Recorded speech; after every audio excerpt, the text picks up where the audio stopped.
This week, we explore concepts of Masonic leadership using 3 archetypes in a paper by Brother Doyle Freeman: the Sharing Leader, the Reconciling Leader, the Building Leader. Which do you represent? Then we open up another chapter in Alphonse Cerza's virtual book on Freemasonry when he talks about Masonry's most valuable asset. Is it philosophy? Is it a search for truth? Is it just friendship?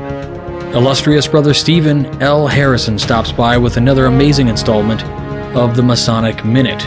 Baseball legend Mordecai Brown. Did a childhood accident keep him from joining the Masons and create possibly the greatest pitcher baseball has ever known? Finally, we'll wrap it up with a piece on the intrinsic symbol of secrecy in Freemasonry. What makes it so valuable? Does its secret relate to the law of attraction? All this and more coming right up. Stay tuned. Welcome back to Whence Came You, a Masonic podcast featuring research papers and discussions related to Freemasonry. Here's your host, Brother Robert Johnson. Welcome back. This is episode number 470. Right off the top, just want to go ahead again and thank our supporters, whether you're on Patreon or on PayPal, our contributors, our fellows, our producers of the program. You guys make this happen, and I am so grateful to be able to continue to bring this show to you every single week, 50 weeks a year.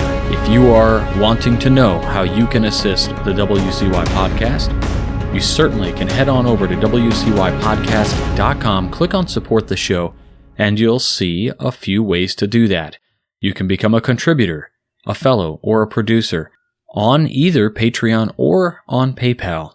Whichever way fits your style, your way, the best, we have it available to you. Those are monthly contributor levels. Also, if that doesn't suit you and you just want to send a one-time gift, you can do so also just at the bottom of the page there to make a one-time gift. All money goes right back into this show and to bring you excellent Masonic content. Again, we've been doing this show since 2011, almost 10 years now, and it is a lot of work in addition to all of the other things that we do. Just like you all are super busy and you find time to do some great work, same thing here. So I appreciate anything you can do in support of the WCY podcast. If you'd like to just do some shopping and get a little bang for your buck, then you can head on over to the limited edition shop where you can get the producer's pin. You can get the Masonicon Chicago limited gear we have available. You can get It's Business Time, Adapting a Corporate Path for Freemasonry, a book I wrote with Brother John Ruark, where we took quite a bit of the best business strategies and adapted them to Freemasonry to see how they work here in our craft. Here's a little quote on the book. As someone with an MBA, I have long studied some of the best business practices and how to use these in organizations that I have been associated with. Brothers Johnson and Ruark have assembled some of the most innovative approaches used by successful companies and have illustrated how to adopt these for use in Freemasonry. This book is not about making Freemasonry a business, but rather applying these principles in building a successful lodge. I highly recommend this book to anyone looking for new and innovative ideas, end quote. And that comes from Greg Knott, past master, St. Joseph Lodge, and he's a senior contributor over at the Midnight Freemasons. And he wrote this, from a business perspective. So if that interests you, check that out. That's on our website, and it's also available on Amazon.com and on Audible. If you order any of those products for $2 as an add-on, you can also get the little Hello Hiram pin that we've produced. It's just kind of a neat little bonus. My thanks to everybody who checked out the 13 Questions podcast, and to anybody who is going to check out the Meet, Act, and Part podcast. I think it's going to be episode number 25. Not quite out yet, but by the time you listen to this, it might be out. So give it a listen. We'll have links back to that in the show notes as well. All right, to kick it off this week, our Masonic education, a little piece on Masonic Administration. Now, I know this is not for our esoteric-minded brethren, but I think there's a common thread that's inside administration when we're talking about holistic and humanistic values in the management of a lodge. So this is called Masonic Leadership. It's by E. Doyle Freeman. Now, and this was published in an issue of the Louisiana Freemason. Introduction. The role of a leader in a volunteer organization is a special challenge. It requires thoughtful understanding of the group to be led. This is especially true in a Masonic organization because the lodge in most instances is composed of some members who have proven capacities for leadership and others who may have no training or experience in any type of leadership role. Your role also requires an understanding of Masonry, its tenets, its teachings, its practices, its organization, and the authority and responsibility of the Worshipful Master and other officers of the lodge, both elected and appointed. When leadership is discussed regarding the Masonic Lodge, it is extremely important to understand the authority and responsibility of the Worshipful Master. Because of the Worshipful Master's sovereign authority and power within the lodge proceedings, a person with little or no leadership qualities or training will be very ineffective in conducting the lodge affairs and accomplishing the many objectives and tasks that must be done during the year. However, a Worshipful Master who can organize his plans for the year can envision the obstacles of manpower, monetary needs, time restraints, etc., and can enlist the help of other lodge members to work in a unified force toward achieving the goals, will have a very successful and enjoyable year as Worshipful Master, and the lodge will benefit. With these general precepts, you must understand the unique composition of your own lodge. Is it a young lodge? An older lodge? Does it have specific areas of weakness that you should address in your year? Knowing the needs of your lodge will help you define your role as the lodge's chief executive. So, when do you begin to think about your year as Worshipful Master and begin to plan for it? Obviously, it should start long before you're actually installed. You should start to prepare yourself as soon as you get elected or appointed to your first station and have hopes and ambitions of serving in the various chairs and eventually becoming the Worshipful Master. The junior warden station in some lodges becomes the first real quote-unquote test of a person's leadership and planning abilities. For example, in the Slidell Lodge, the junior warden is responsible for all refreshments at each meeting and meals for all open meetings, working within the budget, providing the food, preparing the dining area, serving the members and guests, cleanup, etc. A lot of pre-planning, preparation, and coordination of many people are involved. After this initial test, the senior warden's position has relatively little outside responsibility because it is here the senior warden develops his plan for his year as Worshipful Master and begins to consider the most qualified, dedicated, and promising members for the appointed positions. This is perhaps the most critical year in the short career of a Worshipful Master. To be an effective leader of the lodge, you must set realistic goals that may be implemented during the year. You must also evaluate your position relative to the other members of the lodge. Are you involved in any clique that might make it difficult for you to lead effectively? It is essential to know where you stand with others in any administrative position, but particularly one in a volunteer organization. What kind of Worshipful Master do you want to be? The way you view your leadership role will go a long way towards shaping decisions you make as Worshipful Master. In any case, there is one quality you will need to demand of yourself as leader: flexibility, because you will be leading volunteers. You cannot overly reprimand or terminate them if they fail to perform. That is to say, you cannot be so critical and harsh in your dealings with your fellow officers and or members that you begin to alienate them from acting as a team. Tact, consider for another's feelings, and common courtesies are always good rules to follow. What are the various styles of leadership?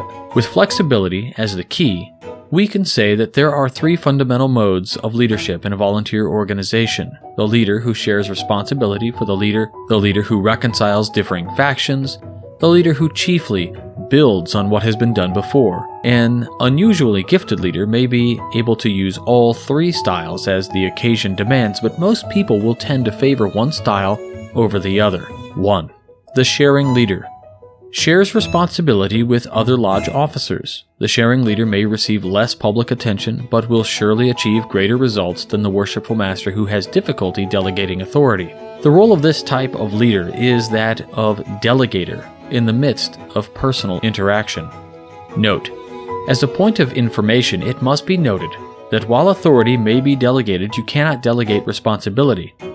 You may assign responsibility to the person to whom you have delegated authority so that person may effectively accomplish the task assigned. Although you may delegate authority and assign the responsibility for performing, you, as Worshipful Master, are still ultimately responsible for all that happens in the lodge during your year. 2. The Reconciling Leader. Even within the Fellowship of Masonry, there are times when pressures and tensions create factions in the lodge. No greater contribution to a lodge can be made than by a Worshipful Master who strives to restore harmony and friendship. Reconciling leaders may not see their cherished projects realized during their year in office, but will undoubtedly pave the way for growth in many areas for the Worshipful Masters who follow him. During the term of such a Worshipful Master, a lodge can solve thorny problems. 3. The Building Leader. A Worshipful Master should know what to change and what to build on.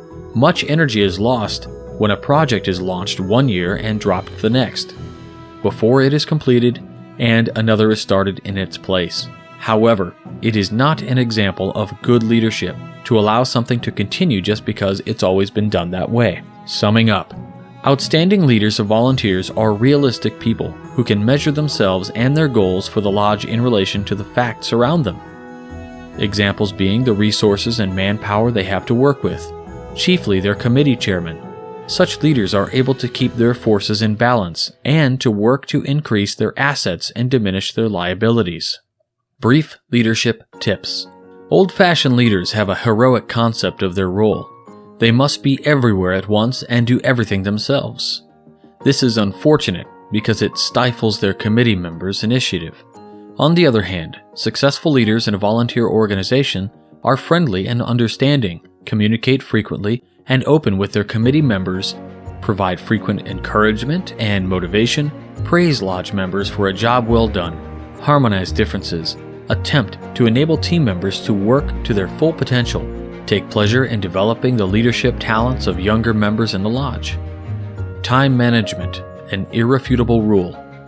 Any number of books have been written on how an executive should manage time, but there is one sure pathway to more efficient use of time, and it can be simply stated. Because of your unique position and complete authority as Worshipful Master of your lodge, you are the only one who has all the relevant information and resources to know the difference between which matters are truly important for your lodge and which matters are merely urgent to the person who brings them to your attention. Your phone rings constantly or will immediately upon your installation in the East, and you know that certain matters are critical for you to accomplish in a given time period, and you know what should be deferred no matter how urgent it seems to the person who brings it to your attention. The rule: unless emergency interferes, keep your eye on the larger goals and let the merely urgent wait. Not too long, but let it wait while you get the truly important things done. Lastly, as you continue your year in your present position, and especially to those who will assume positions of responsibility in their lodge next year, please remember this little phrase and perhaps pass it along to your new officers. Realize that you, in essence, have volunteered to serve the lodge in either an elected or appointed capacity. Remember, you are a volunteer until you volunteer. Once you volunteer, you then are a Mason with a job to do! ! Well, there you have this piece by Brother E. Doyle Freeman from the Louisiana Freemason. I found some things within this paper really interesting to point out. So, in the paper, right off the top, it talks about starting to plan for your year in the East the second you kind of know that you're going to go down that road. I think that's really important, and I know that people say, well, it's wrong to start planning and to start putting things into action because you don't know that you're ever going to be in that position. Will you get elected to the East? And we all know the answer. This is just almost a platitude of being polite. Unless there's some crazy contention in your lodge, you're going to be elected. So people should be okay with you doing things and planning them. It's no hit to you that you're starting to do these things. And if somebody comes up to you and has a real problem with you starting to make plans, this may be because they know you and they know that what you're thinking about doing might not align to what they want. And so there may be a conflict there. So it's something to address, and that might be why they're telling you, hey, you shouldn't be planning this stuff yet because you're not elected or whatever the case is. So just keep those things in mind. The author of the piece sums up this bit about being a volunteer, and this is really important. Freemasonry is volunteer when you're a member of the lodge. However, once you do volunteer, it's a job, and you should faithfully do that job to the best of your ability. And I don't mean, oh, it's okay if you fail here and there. No. This is your job until you're replaced. And leading up to that, when he says in this paper early on that you should be able to, that you can't fire people, etc., that is not true. You can fire somebody from their lodge. You can ask them to step down and replace them. But it's also very important to understand that you do this in a way that is mindful of people's feelings. Hey, Bob, listen, I've noticed that, this and this has happened, and we kind of need to make sure that this does happen for our lodge. I'm wondering if you'd like to share that job with Brother Joe, because he's here to step in a little bit to kind of help pick up so that we can meet our goals here. And at that point, if he says, I'm out of here, fine, whatever, well, that's just the way it is, okay? But we have lodges to manage. We have lodges to bring to a level of excellence, and it's okay to have expectations.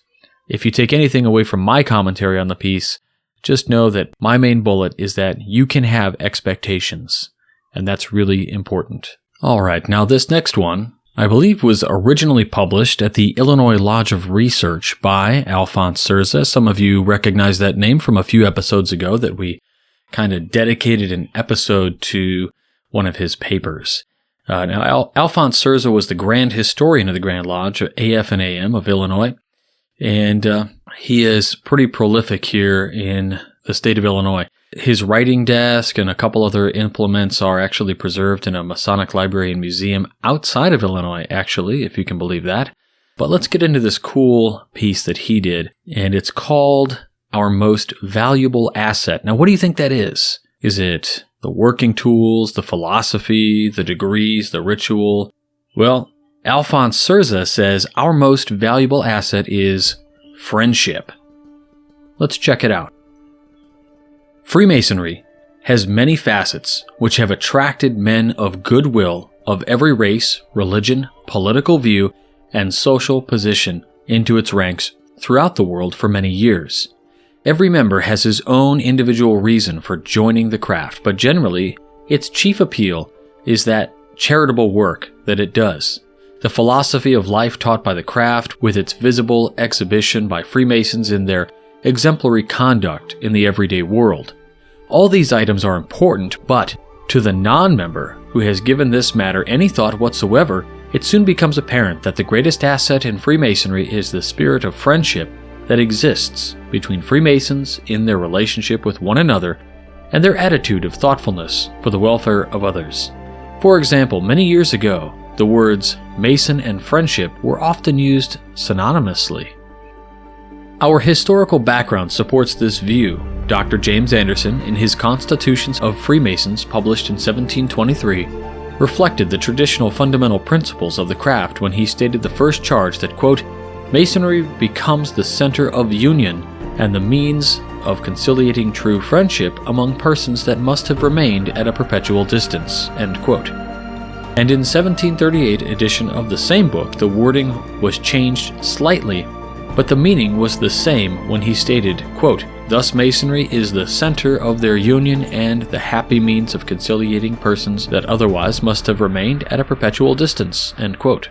This idea was not new with Anderson, since the idea of friendship prevailed in the ancient manuscripts, which required the members to address themselves as quote-unquote brothers, attend to their religious duties, respect other members of the craft, and that all lodge members be considerate of each other, both inside and outside the craft. There were also provisions that members help each other in finding employment or giving work to members seeking employment, or to give them money to enable them to travel to the next place where employment might be available. Furthermore, when the Grand Lodge was formed in 1717 in London, the leaders adopted a non-sectarian rule and also prohibited the discussion of political matters in the lodge. These new rules were intended to eliminate friction and disharmony among the members and further promoted the idea of friendship. requiring a belief in God, teaching that all men are brothers and that we should always be kind and charitable toward others, has created an atmosphere of harmony among the members and has promoted the development of warm and enduring friendships between the members of the craft. It has also encouraged our members to be good neighbors, good citizens, and to be loyal to the established government. There are many definitions of the word friend. It means one who is in a warm personal relationship with another person. It means a person who is ready to assist you in your plans.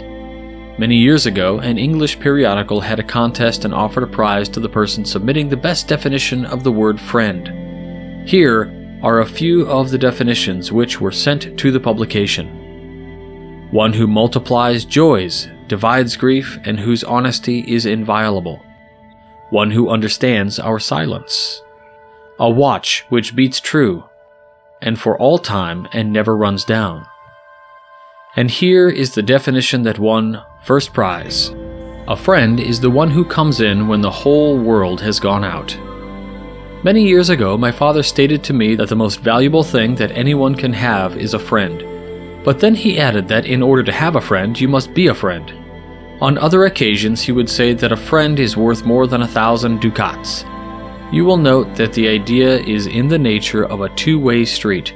Freemasonry, with its emphasis on the obligations that we owe to others, exemplifies this idea of the value of friendship in the strongest way possible. What great persons have said about the subject of friends is of interest because the statements reveal a deep need for friends and their importance in the lives of persons to make them happy.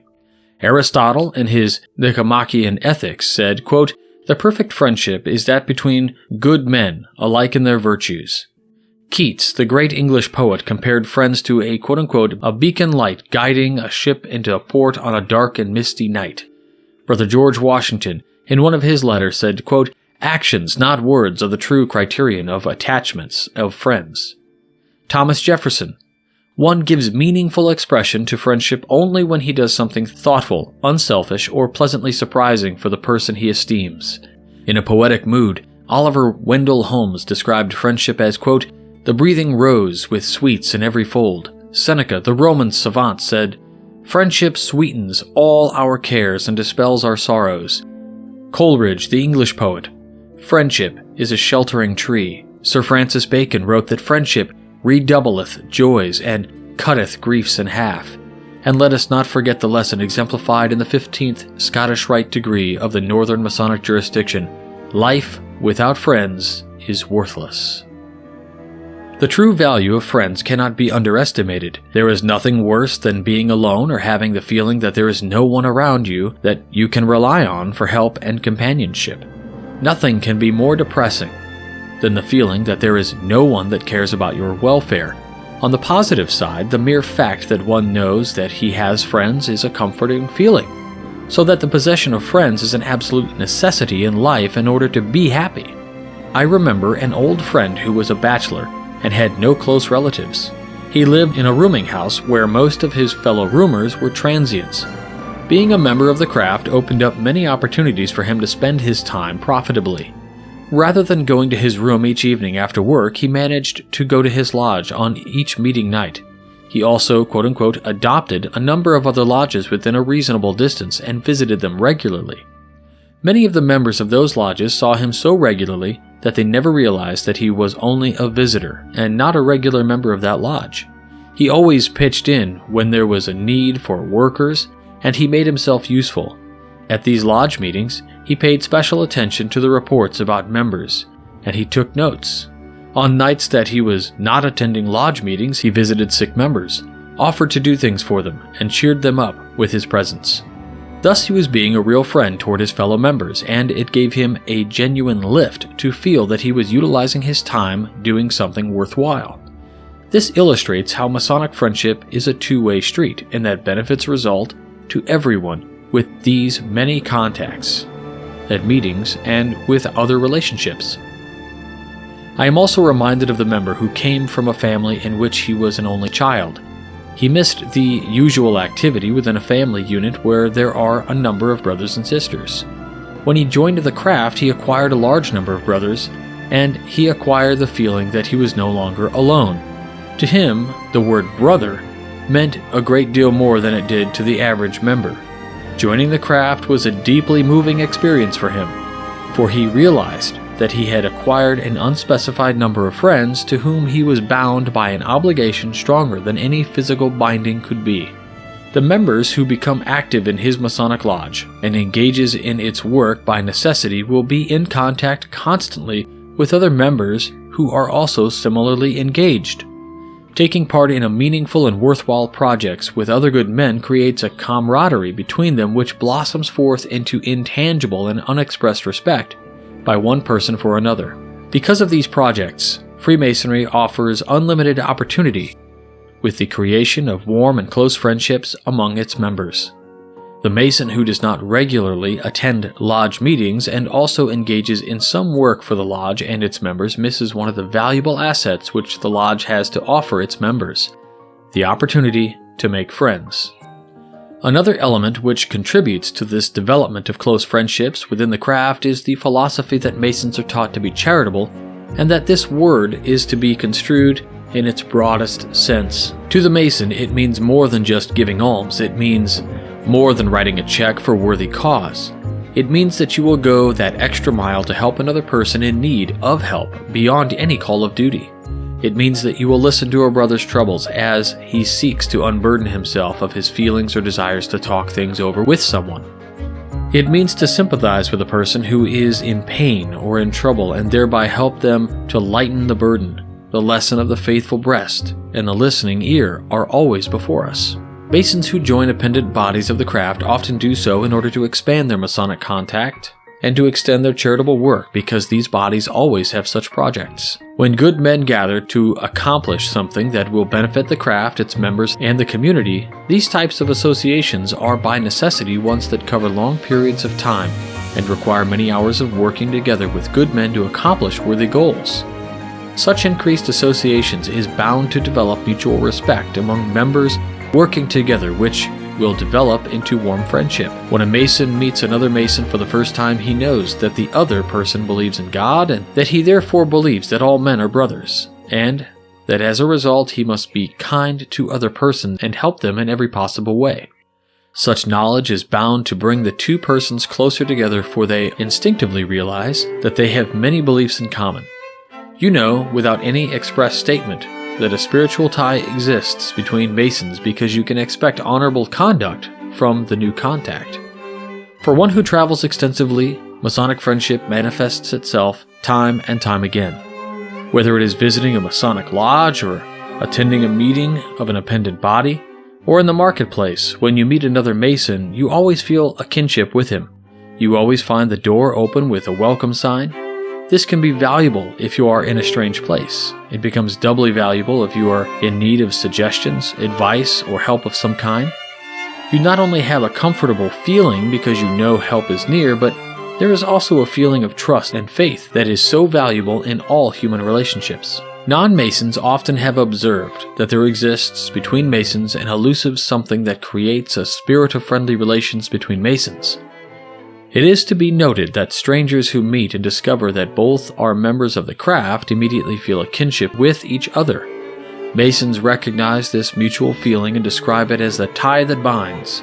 But this general description mystifies and intrigues non-members. He notes the friendly feeling that exists between the members, though they may have just met. But he does not realize that when Masons meet for the first time, they instinctively feel a close relationship because of the unique teaching methods used in the conferring of the 3 degrees, whereby certain obligations are assumed, which bind Masons to a high moral code, which makes them better men on the spiritual and moral level. This valuable asset of Freemasonry too often is so obscured that few of our members are aware of it. We should call this to their attention. Having a large number of friends will make a person happier, a better person, help make this a better place in which to live. This elusive element of Freemasonry is the most valuable asset that each of us has as a member of the craft, and it is also one of the most valuable assets of Freemasonry as an organization. Well, I don't have much to add to that. I think Alphonse Cerza certainly defined what friendship is, the holistic and intrinsic elements that we all kind of feel internally about our closest friends. I'm sure many of you might have been listening to this and thought, yeah, that's the way I do feel. I feel that way about my close friends. Oh yes, I do that because it makes me feel better when I know they're feeling better. For sure, I have experienced that meeting a brother on the street for the first time and feeling that we are instantly best friends. Another great piece by Alphonse Cerza. Now, let's get into this week's Masonic Minute with Illustrious Brother Steven L. Harrison. You may never have heard of this brother, but he is ranked among the greats. He stands beside the likes of Sandy Koufax, Cy Young, Christy Mathewson, Lefty Grove, Roger Clemens, and a handful of others whose skill at throwing a baseball seemed to be supernatural. He was so good, the annual Cy Young Award for the best pitcher in baseball might well have been named the Mordecai Brown Award. Born in 1876 in Niceville, Indiana, a small town about 45 miles west of Indianapolis, Brown was a member of Edward Dobbins Lodge number 164 in Lawrenceville, Illinois. He was a standout Chicago Cubs pitcher who won 20 or more games for 6 straight seasons.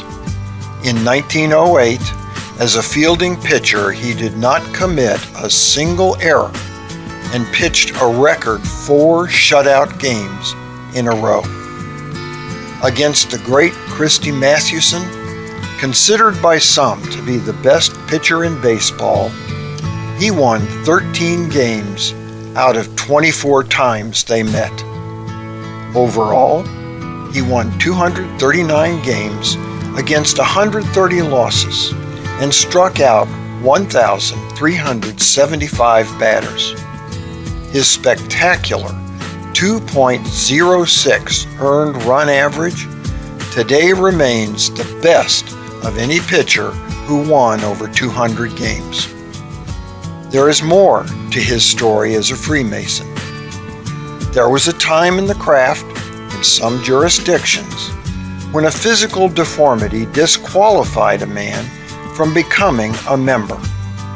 As a young man, Brown lost the index finger on his right hand in a farming accident.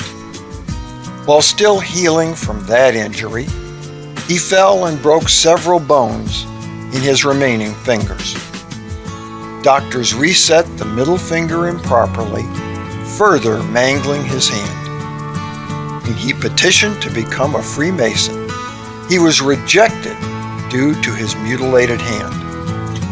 Only the intervention of a district deputy grand master won him dispensation and allowed him to join.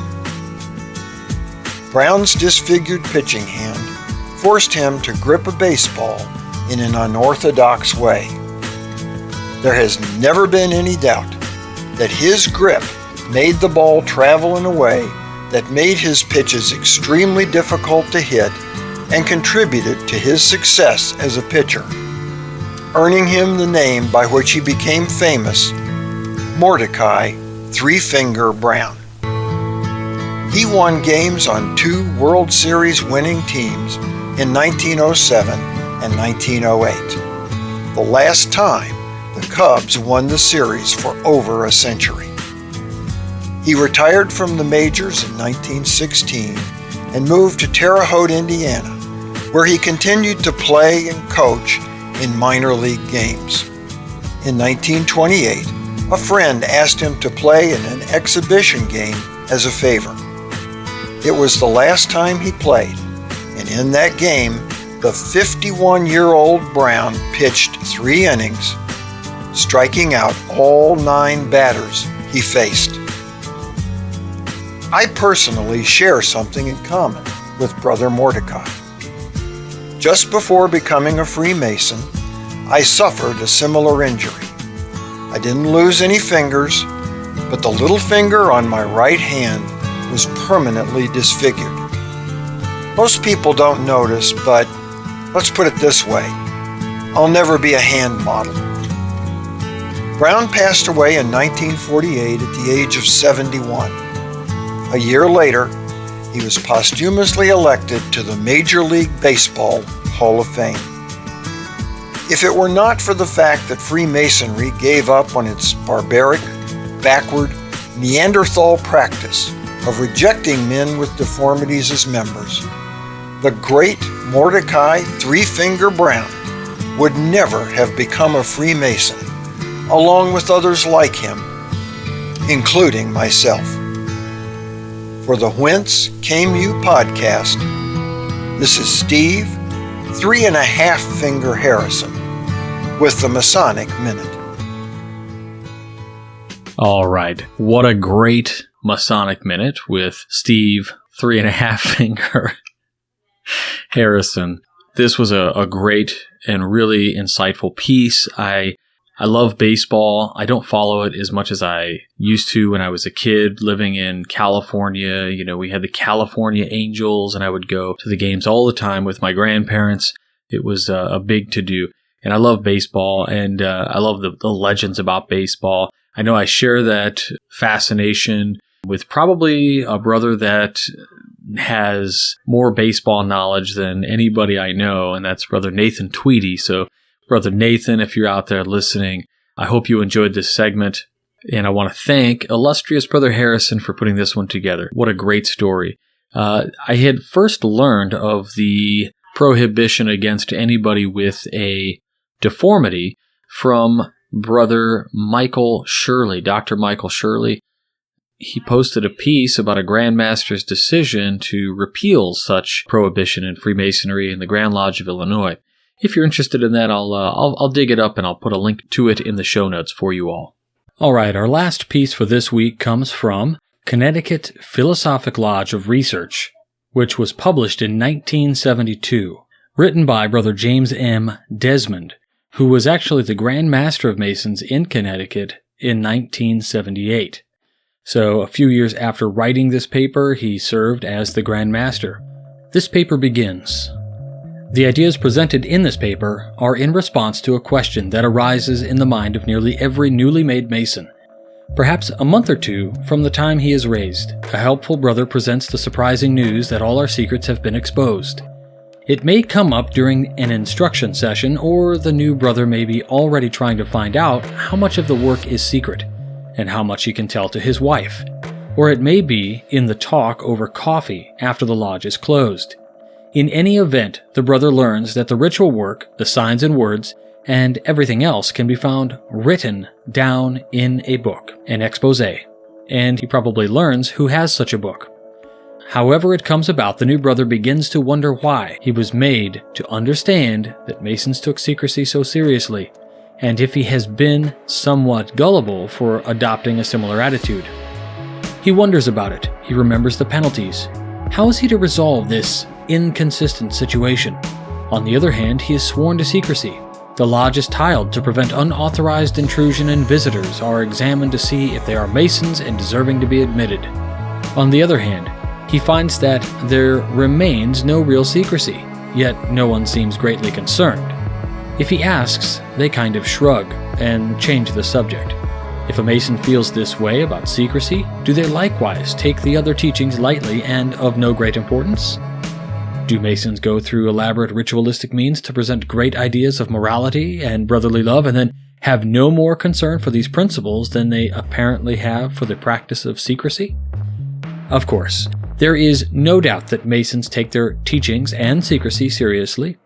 It is not the purpose of this discussion to consider such questions. Neither will we discuss the usual traditional basis for secrecy. They do not provide a satisfactory answer in the sense sought here. The approach taken here will be much narrower in scope, perhaps even a technical approach. We will try to understand how the continued practice of secrecy can be necessary, not only because of its inherent position among the landmarks as an essential ingredient of our philosophy, but because it has a practical purpose, that of ensuring the success of our methods of teaching. To see how the method used by Masonry for so long depends on secrecy for effectiveness. To show that secrecy is valuable, not because it keeps those outside of the temple from finding what goes on within, but because it makes the lessons within more effective for those being taught. We can even go so far as to say that the enduring success of the order for generations depends as much on this effective method of presenting the teachings as it does on their content. We will show that Masonic method is consistent with rules for learning, rules which require active involvement on the part of the one being instructed. Furthermore, the practice of secrecy enforces teaching according to this principle of active involvement. Let us examine in turn then the traditional practices used in Masonry, the role of secrecy, and possibility of further improvement in approaches to our goals which make use of findings from the science of learning. 1. Learning principles. One principle of learning is that an idea is learned better when we become more deeply involved with it. If there is a skill to be learned, such as riding a bike or driving a car, then muscular activity plays a part and calls into the use additional avenues of perception. Such muscular skills are extremely well learned and retained for a long time, even after long periods of disuse. If the thing to be learned is an idea or a thought, we learn and remember it better by going over it in our minds, examining it, trying it out in different situations. We get deeply involved, and the learning takes place at a deep level in our minds. On the other hand, ideas that we receive only passively in the conscious thinking levels of our minds make little lasting impression. Concepts thus deeply learned are embedded in our minds and become a part of our self. They play a most important part in controlling our future thoughts, actions, and responses to various situations. This process of deep learning has been going on in each of us since infancy, consciously or unconsciously. It can be a powerful force shaping the characters of men according to the highest standards, inculcating the virtues of brotherly love, relief, and truth. It continues throughout our lifetime, forming our personality, shaping our character. Masonry, to reach its goal of character development, tries to impress in our minds tremendous lessons. In its methods, Masonry takes its candidates by the hand and literally leads them in involved participation into the beautiful ceremonies and lectures. Masonic instruction in this manner clearly impresses the lessons on its candidates, not by passive exposure, but by active experience. Masonry has known and used this simple principle for hundreds of years. Our instruction is imparted by the ritual only. Candidates have to participate, get involved in the experience that they undergo. Merely reading matter that we want to learn is not as effective. The information is held in the conscious training levels of the mind. It may not reach the deeper levels where it becomes part of our self. If the lessons could be so easily learned, the ritual would not be necessary, but they cannot. Masonic teaching requires the active participation of the candidate. With this understanding of the method of learning, which has long been used in Masonry, it will be easy to see its relation to secrecy, or rather, the role played by secrecy in the Masonic method. 2. Secrecy. Besides being essential to the form of Masonry we know, and in spite of the fact that these secrets can be obtained in a clandestine manner outside the lodge, the importance of secrecy lies in the part it plays in protecting the prospective candidate from learning or being exposed to the teachings without actively entering into them through the degree work. He must experience them. As far as the candidate is concerned, this simple idea provides a satisfactory answer to the question raised at the opening of this discussion.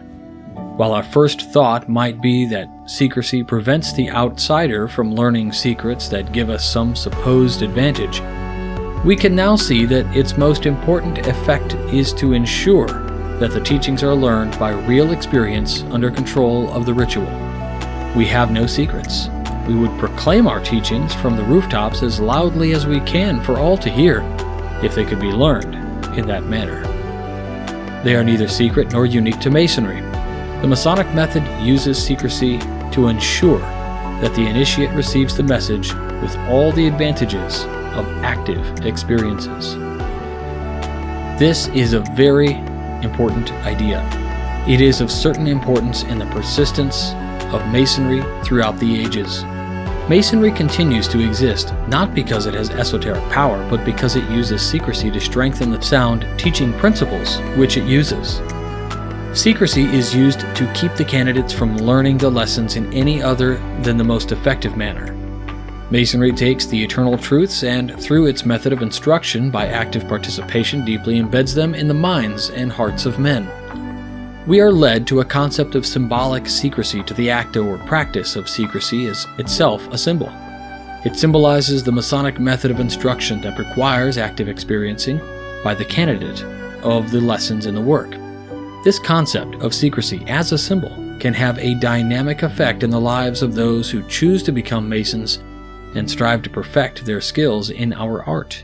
It gives rise to a power that molds character and inculcates the higher principles of moral conduct. This is what Masonry is all about, and it can only be achieved in this manner of teaching. That is, of acquiring a deep inner level, the knowledge and beliefs which control and shape our lives in the most desirable way. The profane are excluded not by becoming unable to obtain secret knowledge about Masonry, but by being unable to profit by the unique effective means of instruction employed in the ritual.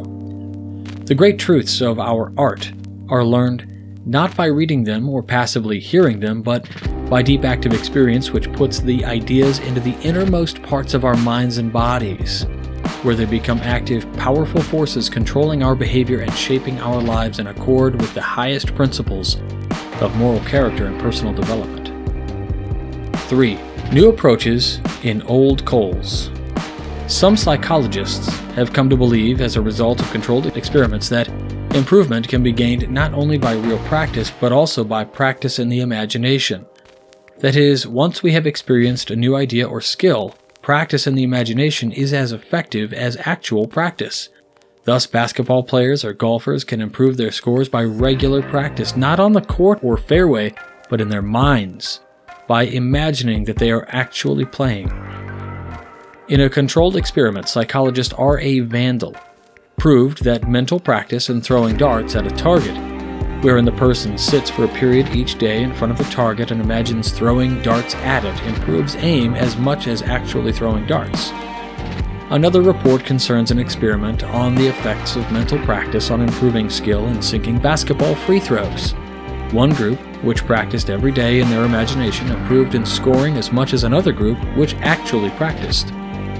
The deep inner mind, which we call the subconscious, receives its impressions of the outer world from the conscious thinking part of our brains.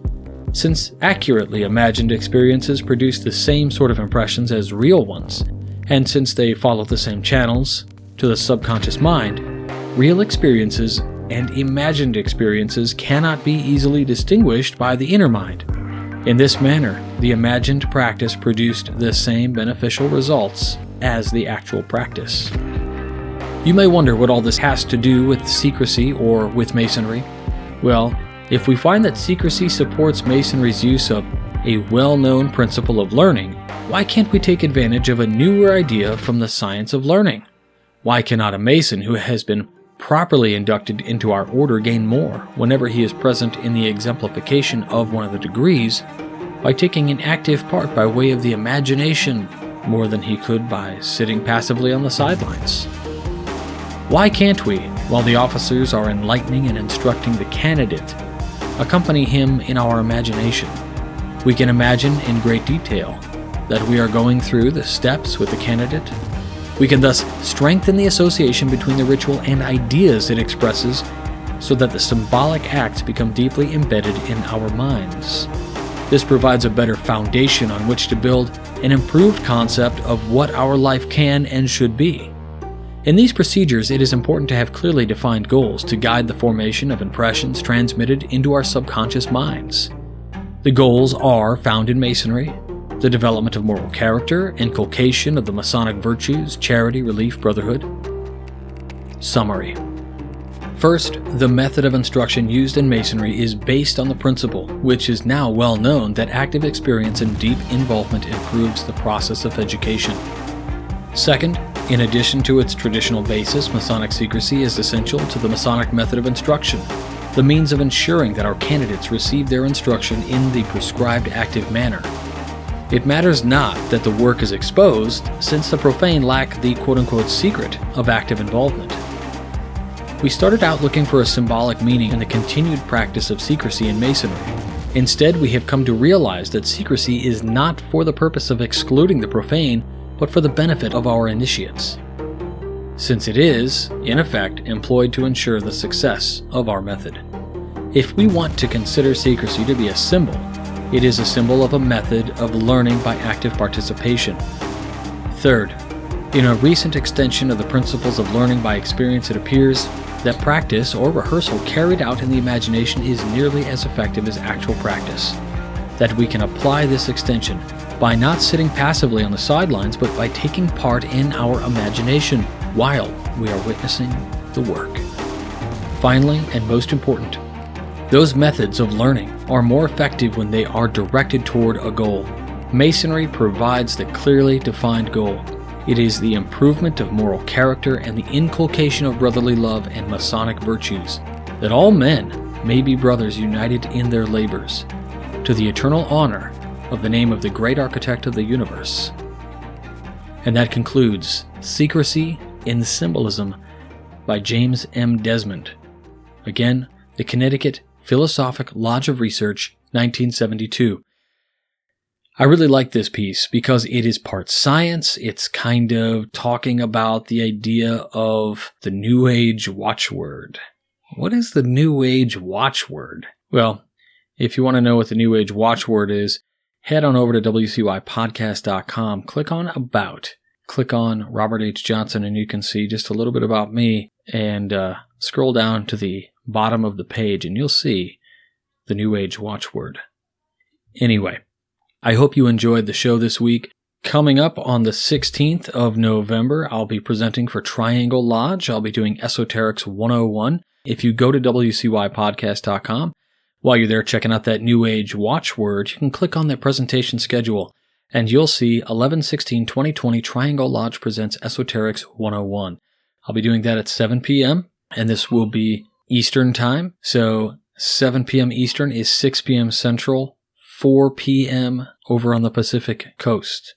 The Zoom information is there. You'll need to register. I think it auto-registers, so you can click that and register to come to the meeting. And I don't really wait very long, so maybe 5 minutes. So if it starts at 7, maybe 7:05 I start. But we'll record it, and I will get it to Triangle Lodge so that they can do what they would like with it.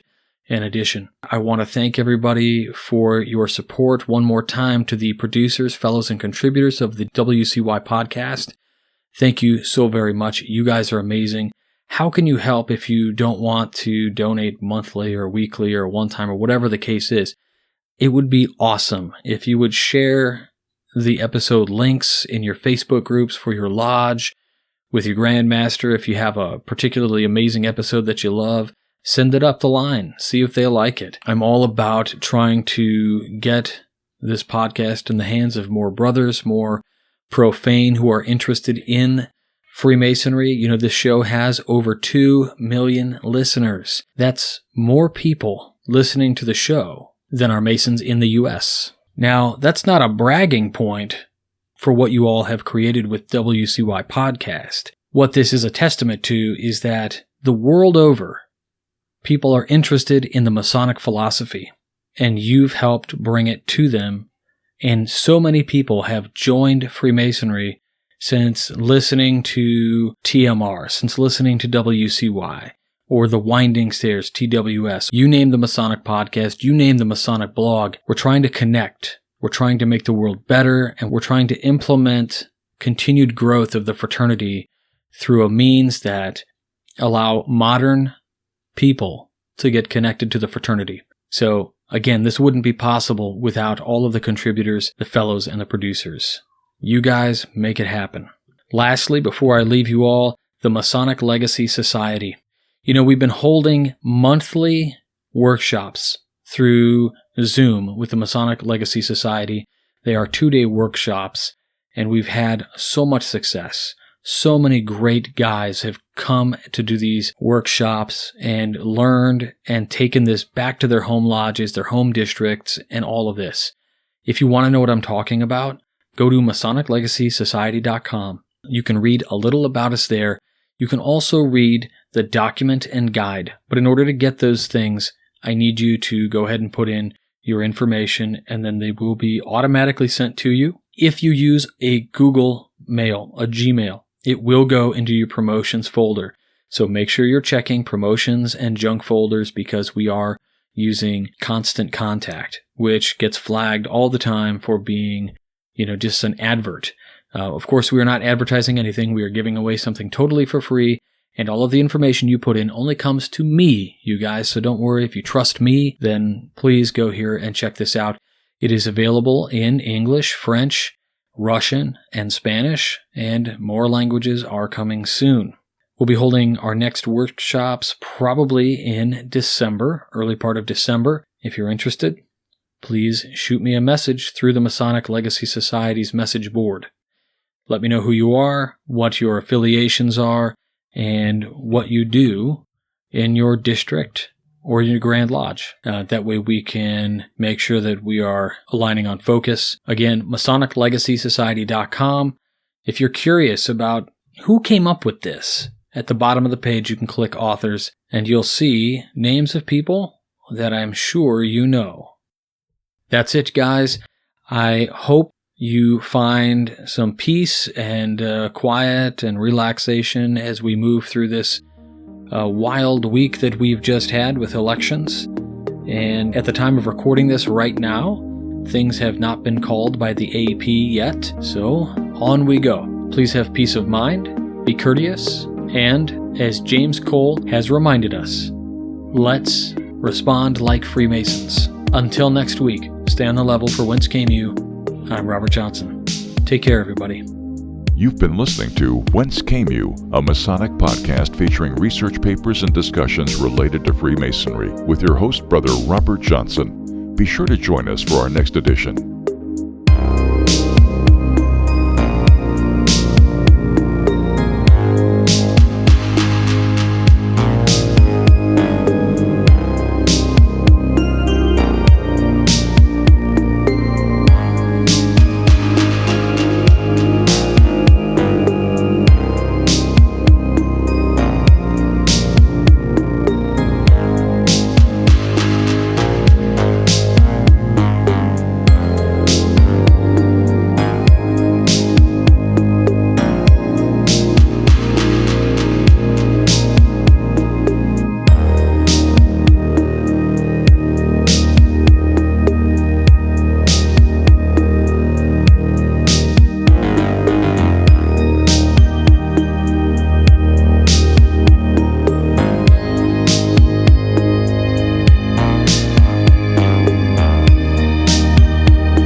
WCY Media.